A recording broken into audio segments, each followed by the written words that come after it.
South Africa's constitution makes a bold promise to improve the quality of life of all citizens and unlock the potential of every person. But are those entrusted with the country's highest offices living up to that commitment? A new report puts the entire national executive under the microscope, assessing the president, deputy president, ministers and their deputies against clear constitutional standards using publicly available evidence. For more on the findings, we are joined by Ismail Joosub, Manager of Constitutional Advancement at the F.W. de Klerk Foundation. Ismail, thank you very much for joining us this afternoon. Well, thank you for having me, and a happy festive season to all of Newzroom Afrika's viewers. Wonderful. Ismail, tell us why you decided to embark on this report. Well, the F.W. de Klerk Foundation has now released this groundbreaking report called The Constitution and the Cabinet, not as a biased stock-taking of the cabinet, but really to benchmark the state of South Africa's cabinet against the provisions in the Constitution. We at the F.W. de Klerk Foundation see it as our role to advocate for making the Constitution a lived reality for all South Africans. And so it is only natural for us to see whether or not those who are empowered to do their jobs have actually been doing their jobs. That is, to make the Constitution not only a lived reality for South Africans, but to practically and tangibly improve the livelihoods of South Africans. And so in doing this, what we've done is we've benchmarked the cabinet against various provisions in the Constitution. Have ministers been using their budgets properly in terms of Section 195 of the Constitution, which calls for them to use finances in the most economically efficient manner possible? Have they been accountable to Parliament both individually and collectively as per Section 92 of the Constitution? But most importantly, have they been promoting and fulfilling the rights in the Bill of Rights that fall within their various ministries? The results have been sobering, a mixed bag of results. We find that most ministers fall within the average, the 60% C grading, which tells us that most ministers are doing their jobs, but not really doing their jobs as well as they should have been, that many South Africans still lack clean water, better safety, better livelihoods on the ground, that Khayelitsha and Alexandra don't have the same sort of livelihoods that the people in the union buildings promise on paper. Ismail, tell us about the rubric that you used. It is evidence and data based, but can you explain the 5 dimensions that you used?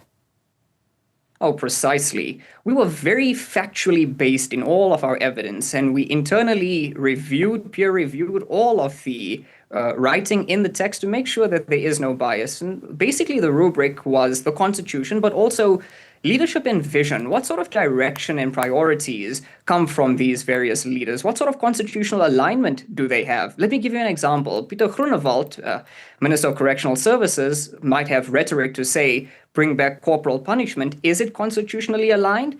The execution and impact. What sort of measurable outcomes have been coming out of these departments? We also looked at the leader's individual integrity and accountability. Let me give you an example. Senzo Mkhunu, as Minister of Police, what sort of integrity and ethics did he display? What sort of ethics were displayed by Minister Thembin Karimeng?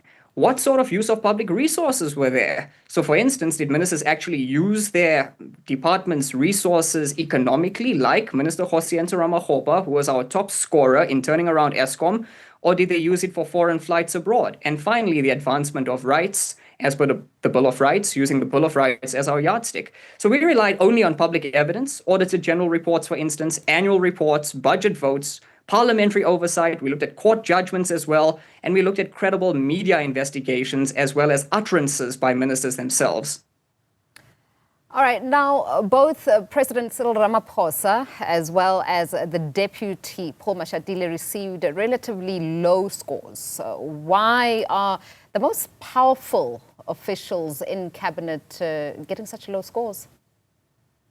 And I think that's a very interesting trend, if I might say. You know, our report picked up a trend that says that party bosses, so Velinkosini Hlabisa, Pieter Groenewald, John Steenhuisen, Deputy President Paul Mashatile, President Cyril Ramaphosa, Gayton McKenzie, these powerful party bosses who are loud and vociferous outside of the union buildings, wearing their party T-shirts, don't necessarily do their jobs as they should be doing when they enter the union buildings and leave their party T-shirts at the door.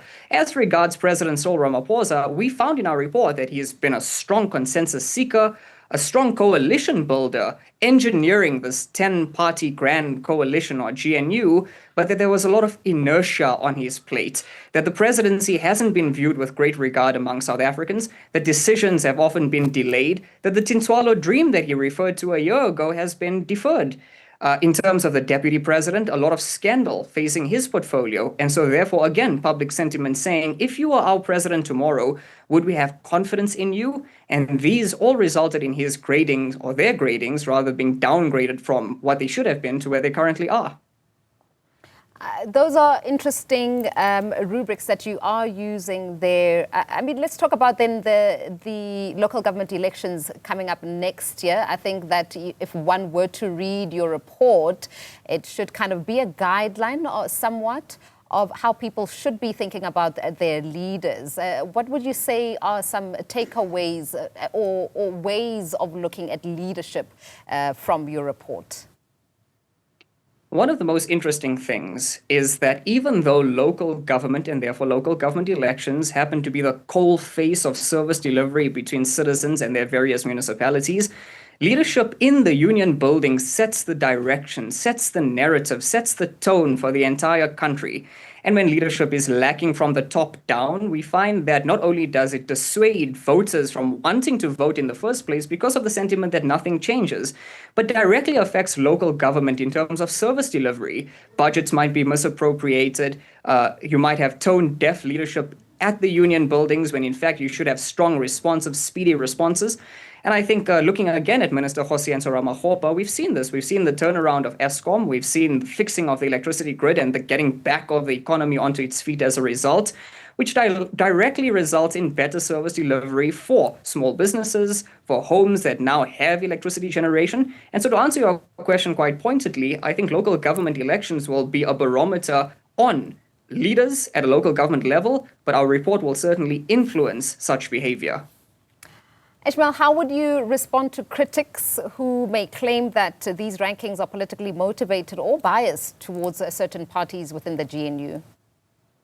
Well, we stayed right at the very beginning of our report, as I mentioned at the beginning of this interview, that the FW de Klerk Foundation is not politically affiliated, that the report has not been a political stock-taking based on bias, but rather a constitutional accountability tool. We are not interested in what colored t-shirt ministers or members of the National Executive are wearing. We are interested in whether they've been doing what they're supposed to do, doing their job in line with the Constitution and delivering tangible results that lead to the betterment of life for all South Africans. If we see that safety is waning, then we give the Minister of Police a downgraded rating. If we see that our courts are jammed and processes are slow, then we give the Minister of Justice a downgraded rating. It's interesting to see that the top scoring minister is not from an opposition party, that the opposition parties have been doing well, that there's a mixed bag of results, that ministers in general perform well, negatively, positively, not based on political affiliation, but based on the systems that they've implemented and have in place,